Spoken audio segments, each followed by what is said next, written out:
आइए श्याम प्रेमियों, आज एक ऐसे भगत की कहानी सुनाते हैं जो अपने व्यापार में इतना लीन था कि उसे दिन दुनिया की कोई खबर नहीं थी। उसे सिर्फ पैसा पैसा और सिर्फ पैसे के बारे में चिंता थी। उसके घर वाले, उसके परिवार वाले सारे परेशान थे कि सेठ कभी कहीं नहीं जाता, सुबह से लेकर रात तक हर समय पैसे में ही लिपटा रहता है। बहुत दिनों से उसके इष्ट मित्र उसे कहते थे कि तुम हमारे साथ कहीं चलो, अपने बच्चों को लेकर चलो, लेकिन सेठ कहता इसके लिए काफी समय पड़ा है, अभी मुझे सिर्फ पैसा कमाना है।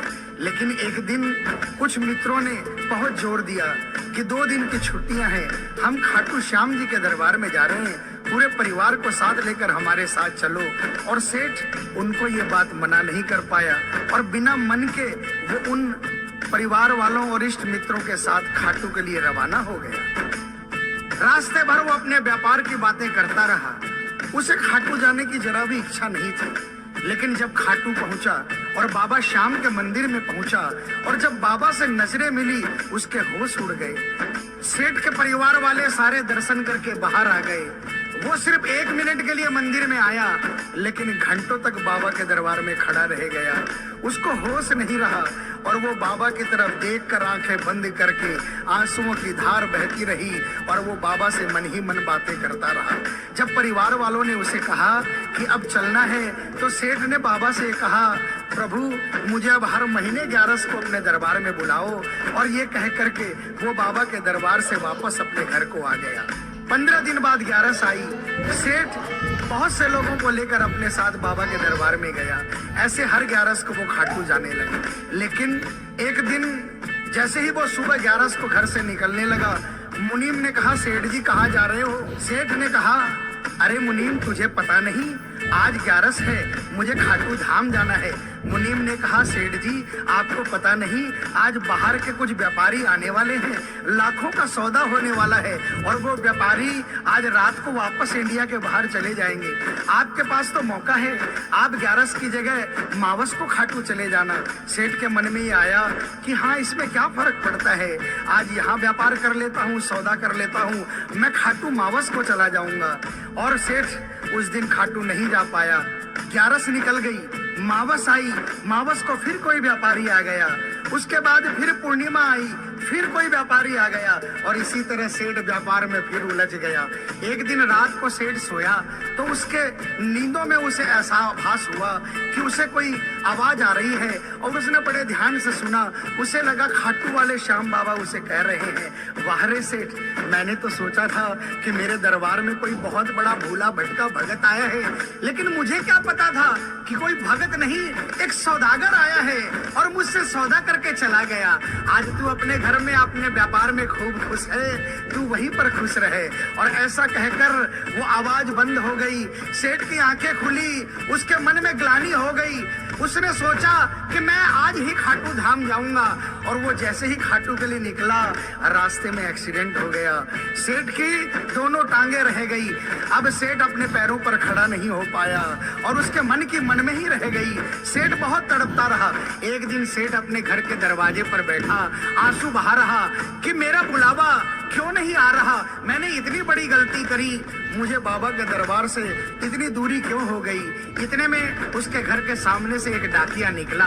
सेठ ने डाकिया को आवाज लगाई और कहा, ए डाकिया, तुम तो कलकत्ता, दिल्ली, बम्बई भक्तों का संदेशा लेकर जाते हो, लोगों के चिट्ठियां पहुंचाते हो। आज मेरी एक चिट्ठी, मेरा एक संदेशा मेरे खाटू वाले श्याम बाबा के दरबार में क्या पहुंचा दोगे? डाकिया ने कहा, सेठ मैं तो आजकल खाली रहता हूँ, जब से इंटरनेट का जमाना आया है लोग ईमेल पर ही चैटिंग कर लेते हैं, बताओ तुम्हारा क्या संदेशा है और कहाँ पहुँचाना है। और ऐसे डाकिया ने सेठ से कहा और सेठ ने डाकिया से कहा।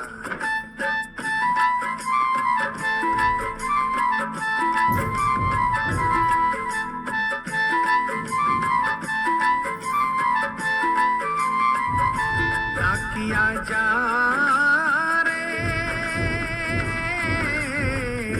श्याम ने संदेशो दीजे, श्याम ने जाए तो कह दीजे, भगत थार दर्शन न तरसे।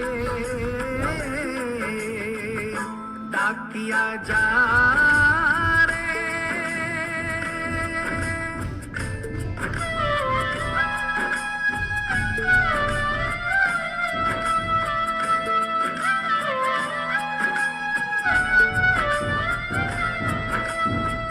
डाकिया ने कहा, सेठ आपका संदेशा तो मैं पहुंचा दूंगा, लेकिन मुझे ये तो बताओ कि आपका संदेशा पहुंचाना क्या है, जहां मुझे संदेशा पहुंचाना है वहां का ठिकाना क्या है। और डाकिया ने कहा,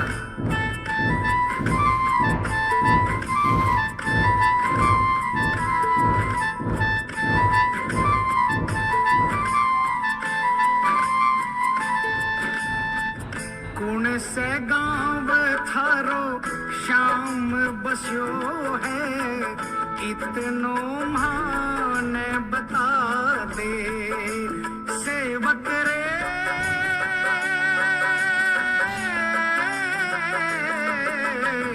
घर तेरे पास है कोई निशानी, माने तू दिखला दे। कैया जानूंगा पहचान, मैं हूँ छोरो अनजान। कैया जानूंगा पहचान, मैं हूँ छोरो अनजान। कैया शाम सुहोसी मिलन, डाकिया जा रे।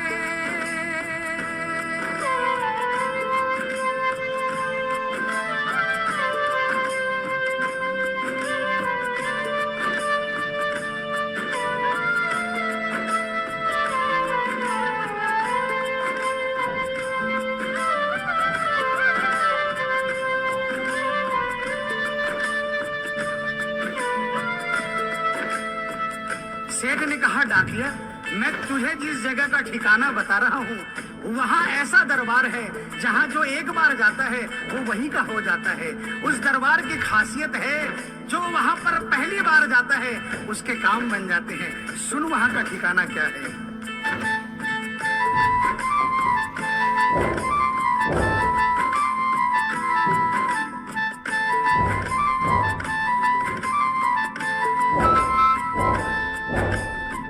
खाटू में है श्याम जी को मंदिर, शिखर ध्वजा लहरावे। डाकिया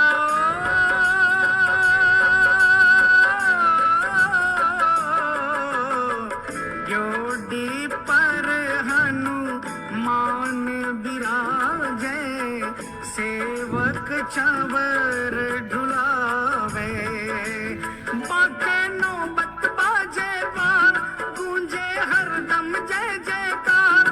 बाके नौबत बाजे बार, गूंजे हरदम जय जयकार। सज धज बैठो है श्याम सजन, डाकिया जा रे।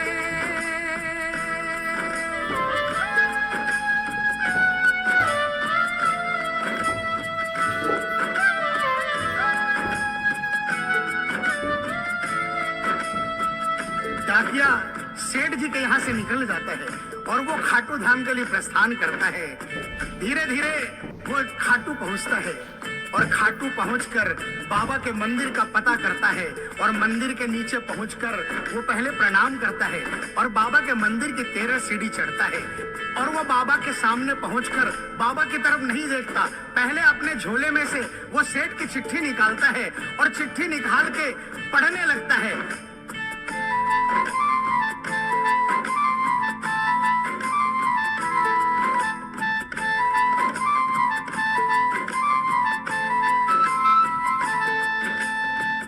पहुँच गयो दरबार शाम के, बोलन लाग्यो संदेशो।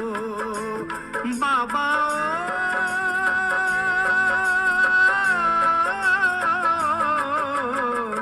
बन बैठो कद श्याम दीवानो, कुछ ना रयो अंदेशो। आखड़ ल्यासू बरसी धार, जैया सावन की फूल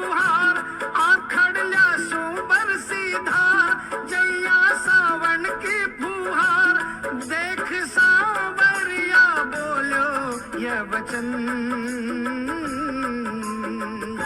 डाकिया जा रे।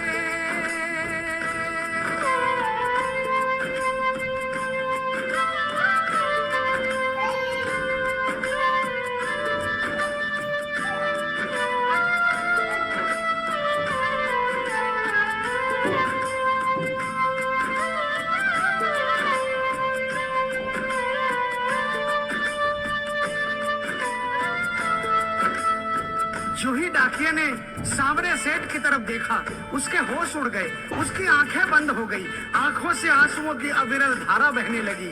उसको ऐसा महसूस हुआ सपने में जैसे कि कोई श्याम प्रभु सिंहासन से उतर कर आ गए। उसे अपने गले से लगा लिया और डाकिया से कहा, कैसे हो डाकिया?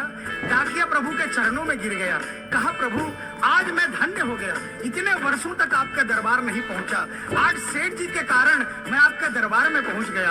अब मुझ पर इतनी कृपा कर दो, मुझे अपनी शरण में रख लो। लेकिन बाबा ने कहा, नहीं बेटा, मैं तुझे अपनी शरण में रखूंगा, लेकिन अभी तुझे मेरा एक छोटा सा काम करना है।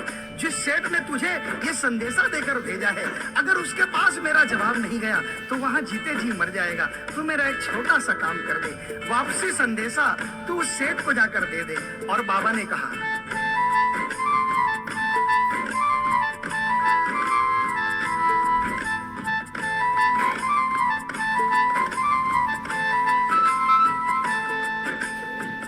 कह दीजिए तू जाए सेवक में तेरो बुलावो आसी। सेवक रे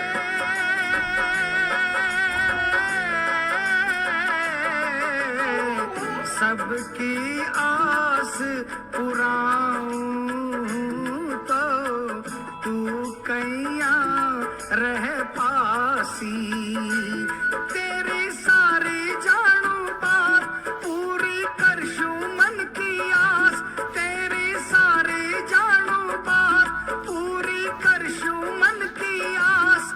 पर बढ़ा मेरे कानी कदम डाकिया जा रे।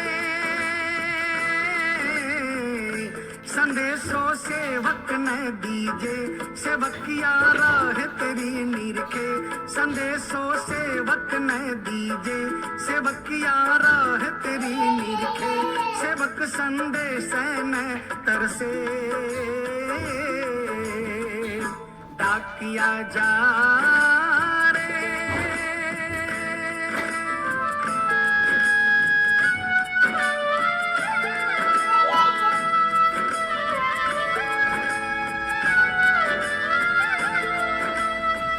डाकिया श्याम प्रभु के चरणों में प्रणाम करके वापस निकलता है और वो आधी रात को ही सेठ के शहर में आ जाता है। अब डाकिया को इतनी जल्दी थी कि उसने आधी रात नहीं देखी और उसने जाकर सेठ के दरवाजे की घंटी बजा दी। उस दिन सेठ के घर में कोई नहीं था, सेठ अकेला अपने बिस्तर पर पड़ा था। जैसे ही घंटी की आवाज आई, उसको लगा कि बाबा का संदेशा आ गया, लेकिन सेठ मजबूर था। वो उठना चाहा लेकिन उठ नहीं पा रहा था। लेकिन अचानक उसने जोरदार जयकार लगाई, हारे के सहारे की। और जैसे ही आवाज आई, सेठ के घर में करिश्मा हो गया। सेठ अपने पांव पर खड़ा हो गया, दौड़ कर गया और उसने जाकर दरवाजा खोला। सामने देखा डाकिया खड़ा है। सेठ डाकिया के चरणों में गिर गया और कहने लगा, डाकिया जल्दी बताओ मेरे बाबा ने क्या संदेशा भिजवाया है। और डाकिया ने चिट्ठी निकाली और बाबा के भगत की चिट्ठी का संदेशा निकालकर सेठ के हाथों में थमा दिया। सेठ ने जैसे ही चिट्ठी देखी, वो झूम झूम कर नाच नाच कर गाने लगा,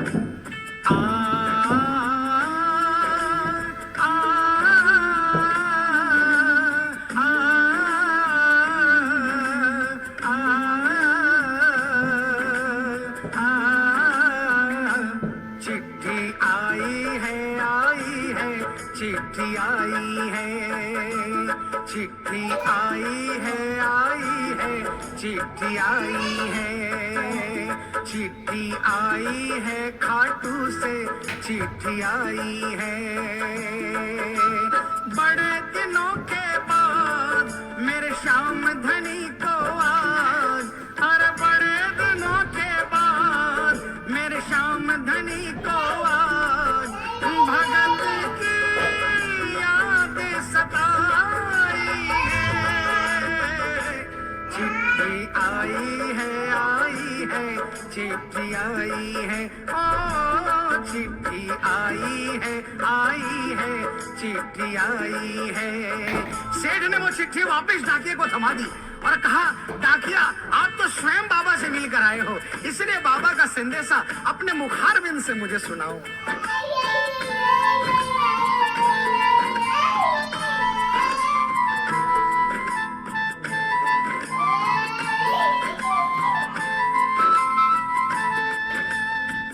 सुन संदेशो सांवरिये को मनड़ो घणो हरसायो बाबा